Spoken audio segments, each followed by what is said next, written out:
안녕하십니까. 조금 두렵고 떨리네요. 우리 말씀 준비하면서 제일 많이 생각한 사람이 우리 도영 목자님이십니다. 저 말씀 준비하다 보니까 분량이 엄청 늘어나가지고 이거 어떻게 줄여나 했더니만, 그래서 우리 목자님 이렇게 기도를 좀 많이 해드려야 되겠다.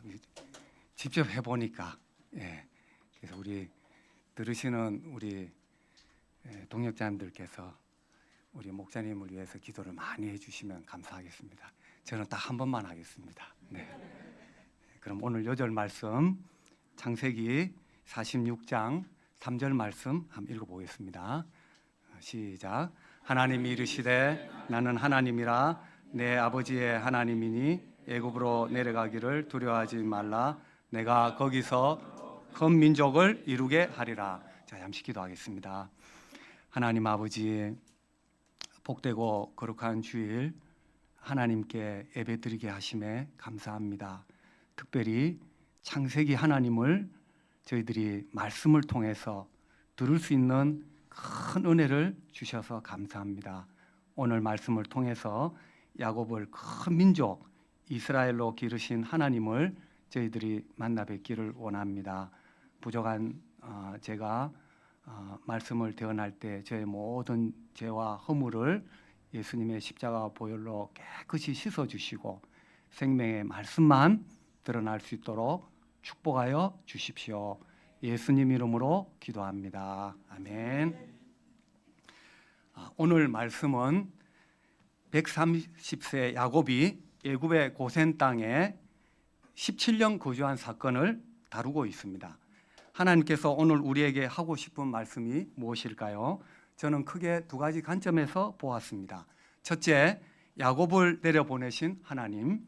둘째, 애굽 17년 야곱의 신앙 고백. 오늘 말씀을 통하여 야곱을 큰 민족 이스라엘로 기르신 하나님을 인격적으로 만나 뵙기를 기도합니다. 파트 1, 야곱을 애굽으로 내려보내신 하나님. 본문 말씀 46장 1절 말씀을 보겠습니다. 이스라엘이 모든 소유를 이끌고 떠나 브엘세바에 이르러 그의 아버지 이삭의 하나님께 희생 제사를 드리니. 브엘세바는 어떤 장소입니까? 브엘세바는 아브라함이 블레셋 왕 아비멜렉과 맹세를 하고 우물의 소유권을 확정한 장소입니다. 또한 이삭이 하나님께 제단을 쌓고 우물을 판 곳입니다. 야곱은 약속의 땅을 떠나기 전에 아비 이삭의 하나님 언약을 붙들고 싶었습니다. 브엘세바는 아브라함의 하나님, 이삭의 하나님의 언약이 기억이 되고 재확인되는 약속의 장소입니다. 야곱은 거기서 하나님께 희생 제사를 드렸습니다. 그 밤에 하나님께서 이스라엘에게 나타나 야곱아 야곱아 부르셨습니다. 야곱이 내가 여기 있나이다 대답하였습니다. 하나님께서 야곱에게 하신 말씀이 무엇입니까? 요절 말씀 3절을 다 함께 읽어보겠습니다. 시작. 하나님이 이르시되 나는 하나님이라 내 아비의 하나님이니 애굽으로 내려가기를 두려워 말라. 내가 거기서 큰 민족을 이루게 하리라. 브엘세바에서 만난 하나님은 야곱에게 무엇을 강조하십니까? 하나님은 야곱의 아비 이삭의 하나님, 이삭의 아비 아브라함의 하나님이심을 강조하십니다. 이 하나님은 변함이 없으신 하나님, 신실하신 하나님, 언약을 지키시는 하나님이심을 아주 간결하게 말씀하십니다. I am God, the God of your father. 그럼 구체적으로 브엘세바에서 야곱과 인격적으로 언약을 세우신 하나님은 어떤 분이십니까?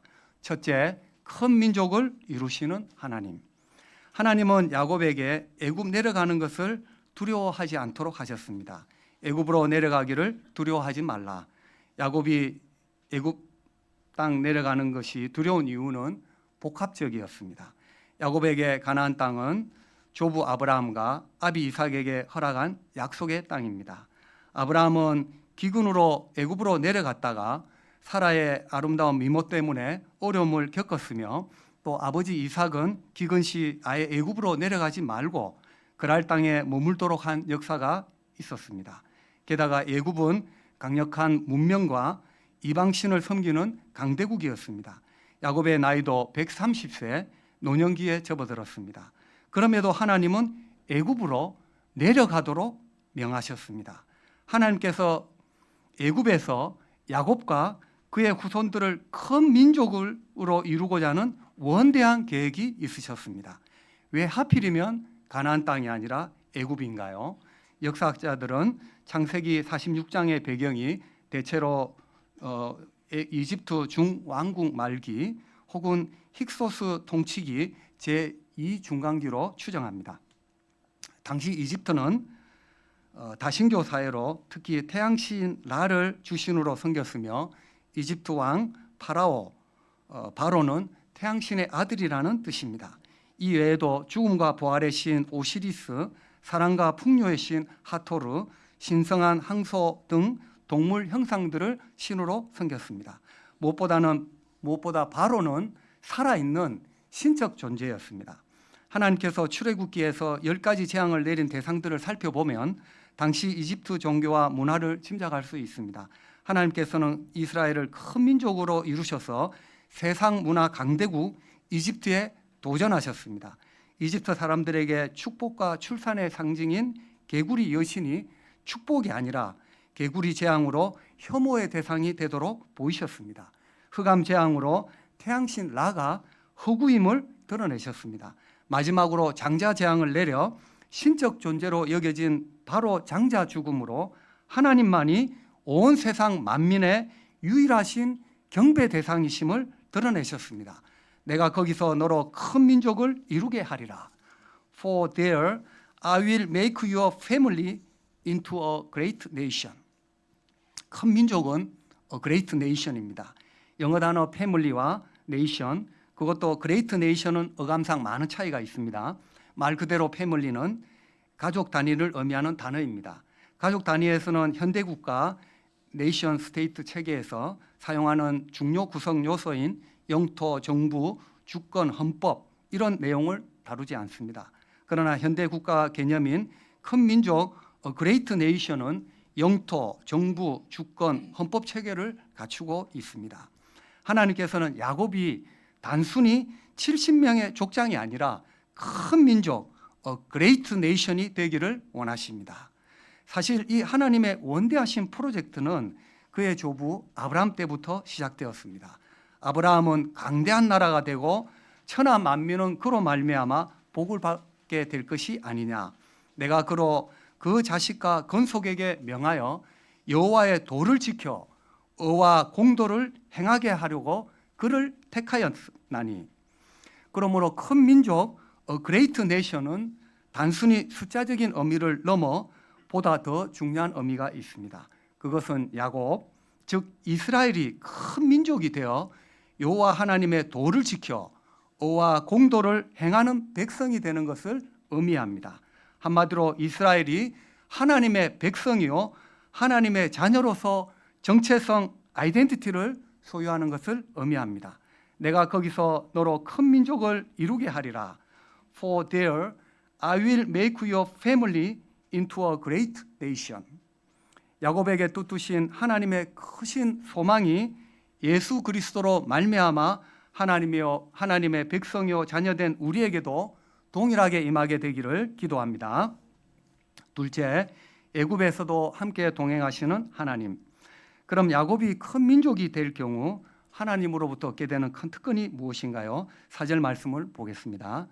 내가 너와 함께 애굽으로 내려가겠고 반드시 너를 인도하여 다시 올라올 것이며 요셉이 그의 손으로 내 눈을 감기리라 하셨더라. 야곱이 애굽으로 내려간다는 의미는 사실 조상 아브라함에게 약속하신 하나님 말씀에 순종하여 노예 종살이하러 가겠다는 의미가 담겨 있습니다.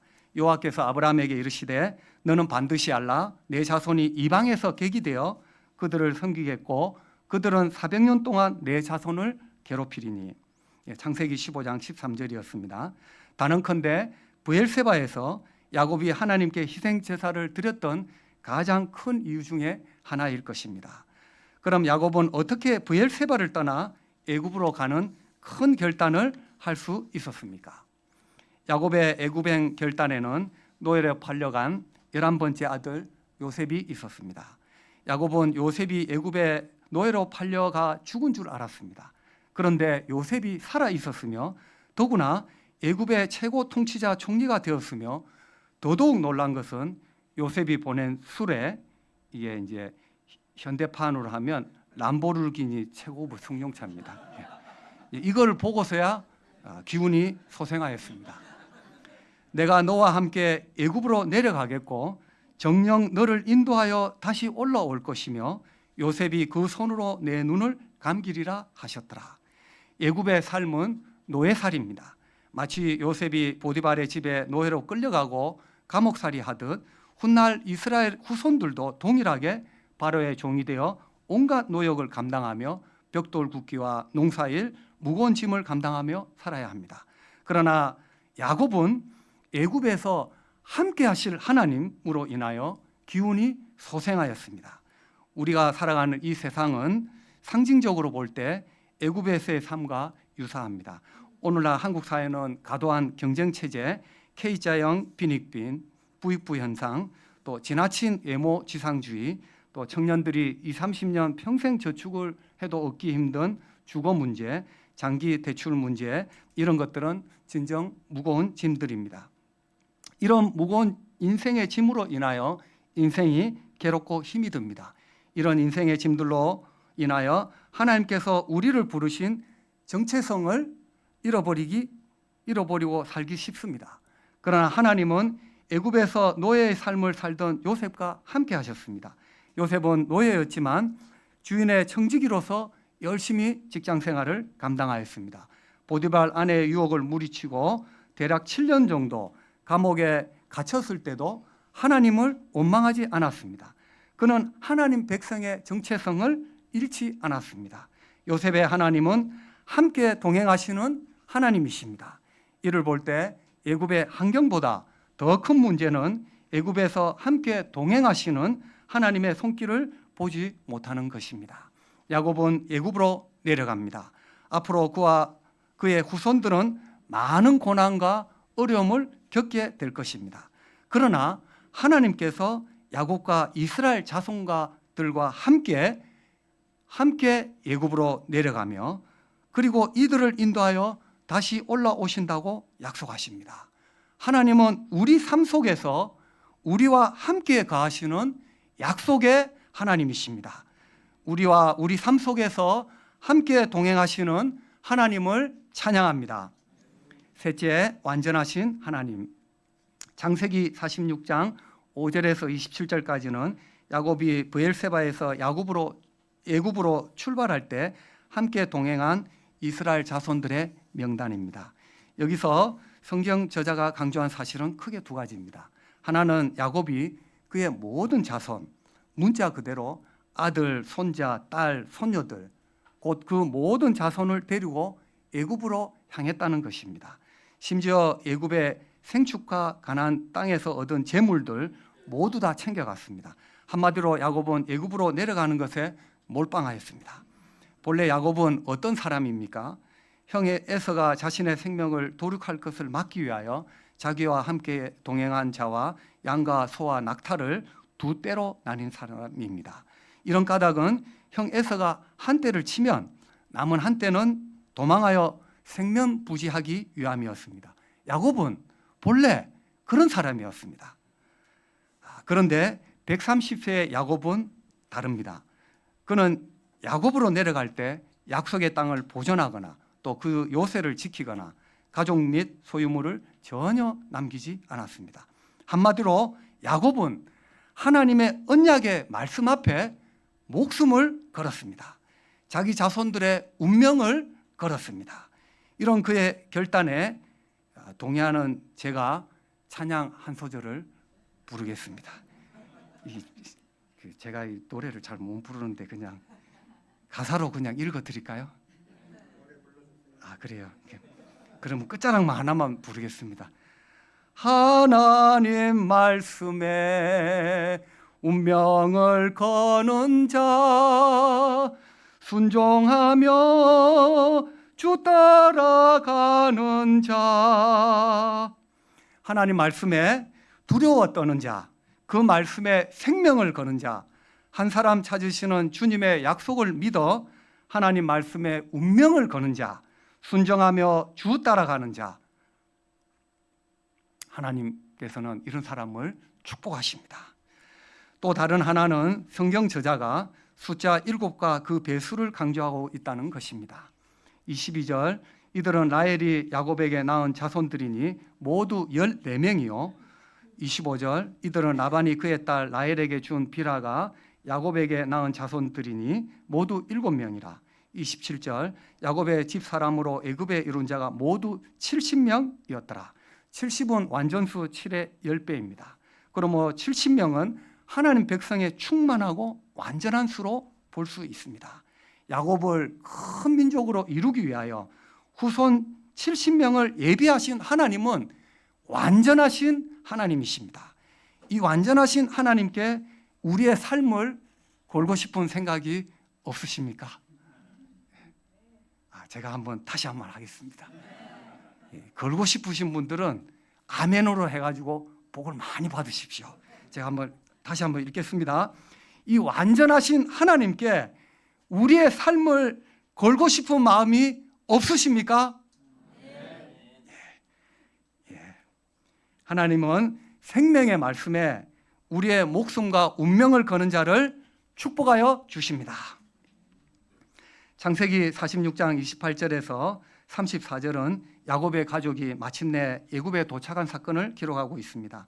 요셉은 수레를 갖추고 고센으로 올라가서 아비 이스라엘을 맞으며 그에게 자신의 모습을 보이고 그 목을 어긋맞겨 얼마 동안 울었습니다. 이스라엘은 요셉을 만나 이렇게 고백하였습니다. 내가 내 얼굴을 보았으니 지금 죽어도 족하다.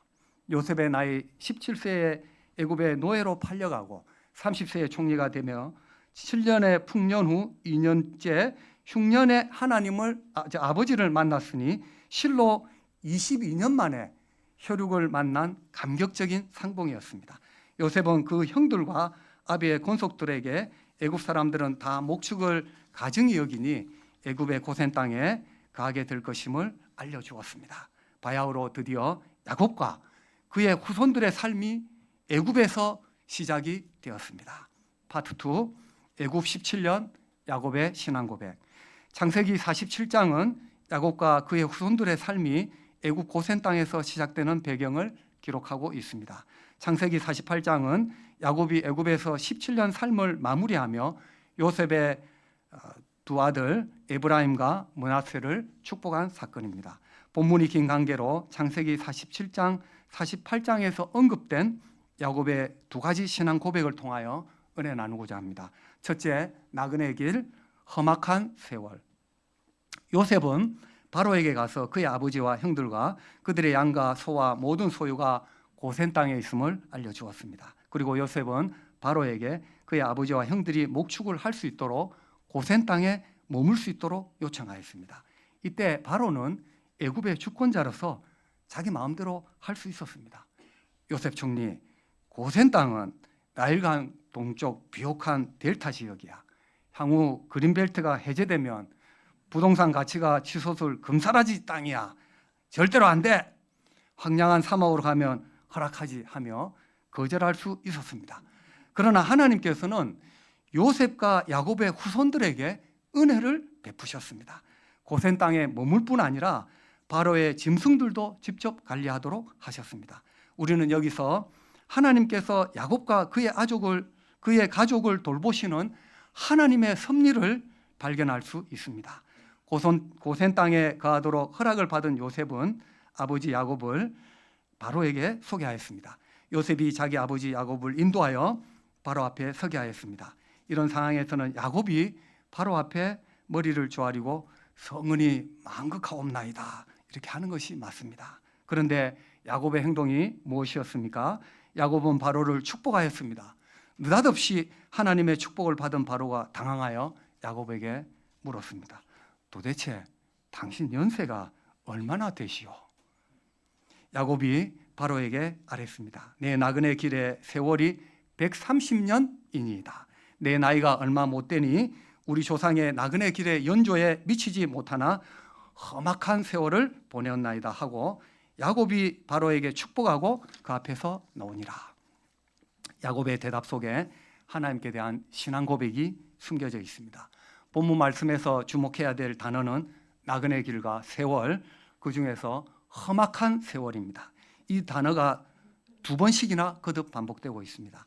조상 때부터 목축업을 한 야곱의 삶은 나그네 길로 요약할 수 있습니다. 나그네의 삶은 정착과 토지 소유 포기를 의미합니다. 목축업의 특성상 비옥한 목초지를 향하여 더 나은 땅을 향하는 과정이 나그네의 삶입니다. 히브리서 저자는 11장 13, 16절에서 이런 야곱의 삶을 짧게 정리하였습니다. 또 땅에서는 외국인과 나그네였음을 증언하였으니 그들이 이같이 말하는 것은 자기들이 본향 찾는 자임을 나타냅니다. 그들이 나온 바 본향을 생각하였더라면 돌아갈 기회가 있었으려니와 그들이 이제는 더 나은 본향을 사모하니 곧 하늘에 있는 것이라. 야곱은 속임수의 대가 삼촌 라반의 집에서 생존하기 위하여 치열한 인생을 살았습니다. 야곱은 튼튼한 양들이 새끼를 뵐 때마다 개천 물구유 앞에 껍질을 벗겨 흰 무늬를 낸 버드나무와 단풍나무를 흔들었습니다. 또 그래서 자신의 몫인 점박이 양과 아롱진 양을 쟁취하였습니다. 유전학의 비밀을 전수한 하나님보다 자신의 노력으로 거부가 되었음에 어깨뽕이 올라왔을 것입니다. 그러나 이런 자신의 열심과 노력도 하나님께서 예비하신 기근 앞에서는 속수무책이 되었습니다. 그의 130년 인생을 한마디로 요약하면 나그네 삶이었습니다. 이런 나그네 삶의 가장 큰 정점은 험악한 세월이라는 것입니다. 야곱에게 있어 행복한 세월도 있었을 것입니다. 형의 장자권을 훔쳤을 때, 사랑하는 아내 라헬과 신혼 하룻밤을 보냈을 때, 삼촌 라반의 집에서 점박이 양과 아롱진 양으로 부를 증식하였을 때, 그런데 이 모든 세월은 순간이며 찰나였습니다. 그의 인생의 대부분은 험악하였습니다. 그는 엄마 리브가의 태에서부터 쌍둥이 형 에서와 경쟁하였습니다. 먼저 태어나려고 에서의 발목을 잡았습니다. 아버지 이삭을 속여 형 에서 장자권을 빼앗은 사실이 들통이나 목숨을 걸고 메소포타미아 삼촌 라반 집으로 가출하였습니다. 야곱의 결혼식 첫날 밤 삼촌 라반은 그가 사랑하는 라헬 대신 레아를 신부로 맞이하게 하는 황당한 일도 겪었습니다. 가나안으로 돌아온 후에는 딸 디나는 강간을 당했습니다. 자신의 사랑하는 아들 요셉이 들짐승에게 찢겨 죽었다는 소식도 들었습니다. 기근도 겪었습니다.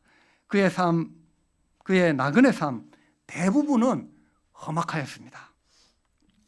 저희 블레싱요의 성경 공부 시간에 우리 목자님들 대부분이 정말 인생은 험악한 것이야 하며 모두 동감하셨습니다.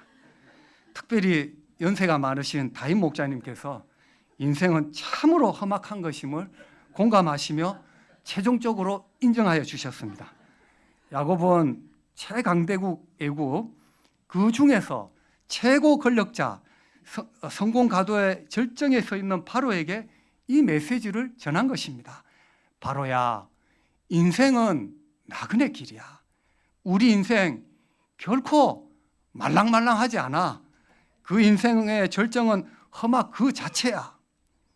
야곱은 바로가 만왕의 왕이신 하나님 앞에 겸손하도록 축복하고 그 앞에서 나왔습니다. 저와 여러분이 하나님 앞에서 겸손히 천성을 향해 가는 나그네임을 고백하기를 기도합니다. 둘째, 나를 기르신 하나님. 창세기 47장 13절부터는 애굽의 기근이 점점 더 심해지고 있음을 기록하고 있습니다. 애굽 땅뿐만 아니라 가나안 땅 전체가 기근으로 황폐해졌습니다. 만약 야곱과 그의 후손들이 가나안 땅에 남아 있었더라면 기근으로 온 가족이 멸절되었을지 모릅니다. 이런 기근의 때에 요셉은 어떻게 애굽 땅과 자기 백성들을 돌볼 수 있었습니까? 요셉은 7년 풍년의 때에 곡식을 저장하여 처음에는 애국 백성들로부터 흉년의 때 돈을 받았으며 이후에는 가축을 받았으며 또 그 이후에는 토지를 받고 백성들에게 곡식을 제공하였습니다. 사실 여기까지만 보면 요셉이 마치 공산주의 독재 체제 하수인으로 보입니다. 그러나 요셉은 지혜로운 하나님의 종 청지기였습니다. 그는 애굽의 모든 토지가 발의 소유가 되었을 때 백성들에게 발의 토지를 소작하게 하였으며 소작물의 5분의 4는 애굽 백성들의 양식으로 삼고 또 가족 식솔들의 양식으로 삼도록 하셨습니다. 애굽 백성들은 바로를 생명의 은인으로 여겼으며 요셉은 이를 계기로 애굽 전 토지의 5분의 1이 바로에게 상납이 되는 애굽 토지법을 세웠습니다. 창세기 47장 27절에서 성경 저자는 이렇게 말합니다. 이스라엘 족속이 애굽 고센 땅에 거주하며 거기서 생업을 얻어 생육하며 번성하였더라. 이제 야곱이 애굽 땅에 거한 지 17년이 되었으며 그의 나이 147세가 되어 죽을 기한이 가까웠습니다. 애굽은 요셉을 불러 자신을 애굽에 장사하지 않고 조상의 묘지에 장사하도록 명하였습니다. 그리고 요셉의 아들 에브라임과 므낫세를 축복하였습니다. 에브라임과 므낫세를 축복할 때 차남 에브라임을 오른손으로 축복하고 장자인 므낫세를 왼손으로 팔을 바꾸어 축복하였습니다. 그가 요셉을 위하여 축복하여 이르되 내 조부 아브라함과 아버지 이삭이 섬기던 하나님, 나의 출생으로부터 지금까지 나를 기르신 하나님, 나를 모든 환난에서 건지신 여호와의 사자께서 이 아이들에게 복을 주시오며 이들로 내 이름과 내 조상 아브라함과 이삭의 이름으로 칭하게 하시오며 이들이 세상에서 번식되기를 원하나이다. 야곱의 축복석에 담긴 이 신앙 고백의 핵심은 하나님께서 야곱을 기르셨다는 것입니다. 자식을 키워보신 우리 부모님들은 기른다는 뜻을 잘 알고 있습니다. 우리 2세들은 대개 우리 부모가 자신을 자기 마음대로 자기 뜻대로 한다고 생각할 수 있습니다. 그런데 절대로 부모가 함부로 자녀들의 인격과 개성, 취향을 무시한 채 키울 수가 절대로 없습니다. 저도 2명이라 절대로 없음을 알게 되었습니다. 작년 여름 수양회 때 우리 김지혜 목사님의 아드님 주원이가 지렁이를 손에 잡고 노는 것을 보았습니다. 저 같으면 만지면 안 돼 하고 이렇게 말렸을 건데 지혜 목사님 뒤에서 지렁이를 손에 쥐고 노는 것을 이렇게 방치하였습니다. 근데 주원이가 낭떠러지 갔을 때는 주원아 안 돼! 하며 잡아당기는 모습을 보았습니다. 부모님은 우리의 개성, 취향을 무시하지 않으십니다. 그러나 생명이 있을 때는 가감하게 개입하여 보호합니다. 바로 이것이 기른다는 뜻입니다. 야곱은 하나님께서 자신을 이처럼 인격적으로 그의 출생 때부터 지금까지 자신을 길러주셨다고 고백하고 있습니다. 이런 야곱은 얼마나 행복한 사람입니까? 모세는 신명기 33장에서 이렇게 노래하였습니다. 이스라엘이여 너는 행복한 사람이로다. 여호와의 구원을 너같이 얻은 백성이 누구냐? 그는 너를 돕는 방패시오 내 영광의 가리시로다. 내 대적이 내게 복종하리니 내가 그들의 높은 곳을 밟으리로다. 이스라엘이여 너는 행복한 사람이로다. 야곱을 큰 민족 이스라엘로 기르신 하나님을 찬양합니다. 저는 말씀을 준비하면서 제 인생을 잠시 좀 돌아봤습니다. 저는 태생부터 반골 기질이 강하며 제가 그렇게 생겼죠, 그죠? 눈썹이 짙은 거 보십시오. 돌직구 스타일로 직진하는 인생을 살았습니다. 가난한 가정 환경과 또 불의한 세상을 극복하는 유일한 길은 세상을 뒤엎는 반란, 또 혁명이라고 생각했습니다. 저는 육사에 도전했지만 3번 떨어지고 처참한 실패를 겪었습니다. 자아가 부서진 후 예수님을 구주로 영접했습니다. 가족 구원, 소원, 기도를 들어주신 하나님께 감사하여 모스크바 선교사 삶을 살았습니다. 지금 잠시 발달 장애를 겪는 아들 교육차 한국에 머물고 있습니다. 제가 대학을 다녔을 때 대한민국 경제가 부흥할 때였습니다. 그때 기독교 신앙도 축복을 강조하는 기복신앙이 많이 유행하였습니다.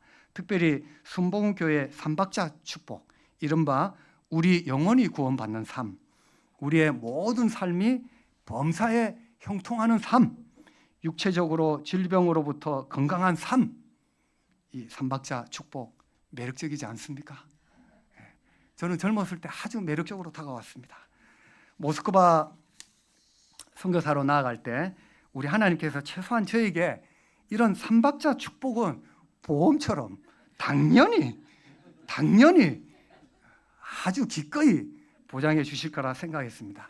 그런데 양식이 떨어지고 폐결핵이 재발되고 선교지 내에서 동력의 어려움, 또 기타 무수한 어려움, 이런 것들로 과연 내가 추구하는 신앙은 무엇인가 고민하지 않을 수 없었습니다. 이때 하나님께서 저에게 단 한 가지 사실만을 요구하셨습니다. 요한의 아들 시몬아, 내가 나를 사랑하느냐? 내가 나를 사랑하느냐? 세상 어떤 것보다 중요한 예수님 사랑, 예수님께 대한 충성심을 요구하셨습니다. 저는 주님께 예스하며 예수님이 나의 구주시며 왕이시며 내 인생 모든 것의 주권자이심을 고백하였습니다. 이때 삼박자 축복을 못 얻어도 발달 장애를 겪는 아들의 아픔이 있음에도 동력의 갈등으로 인한 실패도 극복할 수 있었습니다. 하나님께서는 제가 하나님 자녀로서의 정체성을 갖고 사는 삶이 이 세상이 추구하는 그 어떤 것보다 가장 중요한 것임을 가르쳐 주셨습니다. 마무리하겠습니다. 하나님은 야곱을 큰 민족 이스라엘로 기르셨습니다. 하나님은 우리와 함께 하시는 임마누엘 주님이십니다. 하나님 말씀에 목숨과 운명을 거는 자에게 약속을 이행하시는 약속의 하나님, 완전하신 분이십니다. 이 땅에서 우리의 삶은 나그네요, 대부분 우리 인생은 험악합니다. 그럼에도 하나님은 속임수 대가 야곱을 큰 민족 이스라엘로 기르셨습니다. 야곱을 큰 민족 이스라엘로 기르신 하나님은 오늘 우리가 예배드리는 살아계신 하나님이십니다. 이 하나님은 오늘도 우리 삶 속에 함께 하시며 이제도 야곱과 같은 나를, 우리를 이스라엘로 기르고 계십니다. 이 하나님을 믿고 우리에게 맡겨주신 생명의 말씀, 예수 그리스도의 복음에 합당한 삶, 복음을 전파하는 삶을 살 수 있기를 기도합니다. 제가 기도하겠습니다.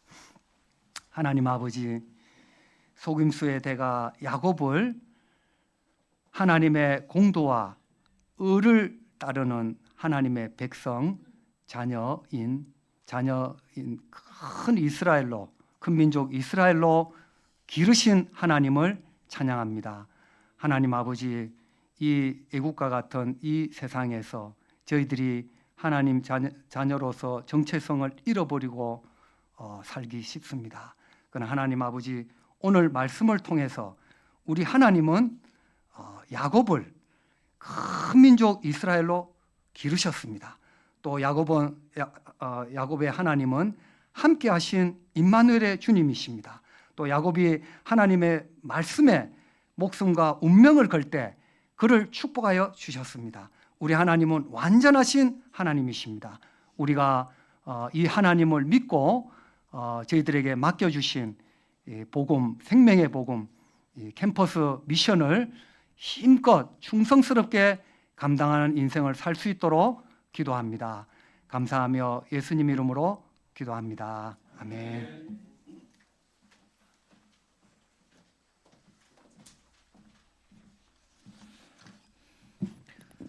은혜로운 말씀 감사합니다. 찬송가 301장 찬양하겠습니다.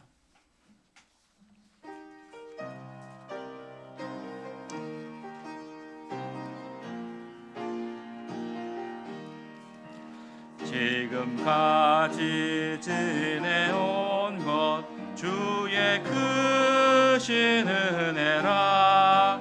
한이 없는 주의 사랑 어찌 이루 말하랴. 자나깨나 주의 손이 항상 살펴주시고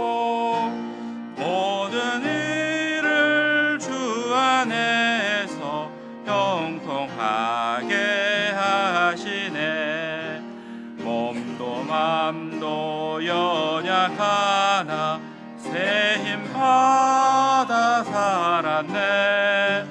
물 붓듯이 부시는 주의 은혜 족하다. 사랑 없는 거리에 나 험한 산길 헤맬 때 주의 손을 굳게 잡고 찬송하며 가리라. 주님 다시 배울 날이 날로 다가와 무거운 짐 주께 맡겨 벗을 날도 멀잖네.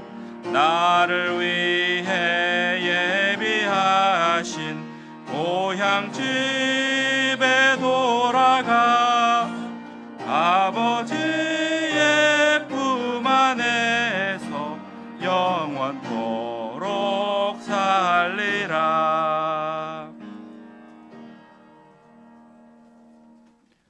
헌금 및 은혜의 시간입니다.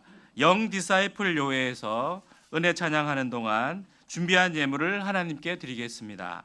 이어서 최주연 목자님의 감사 기도와 최도영 목자님의 광고와 축도가 이어지겠습니다.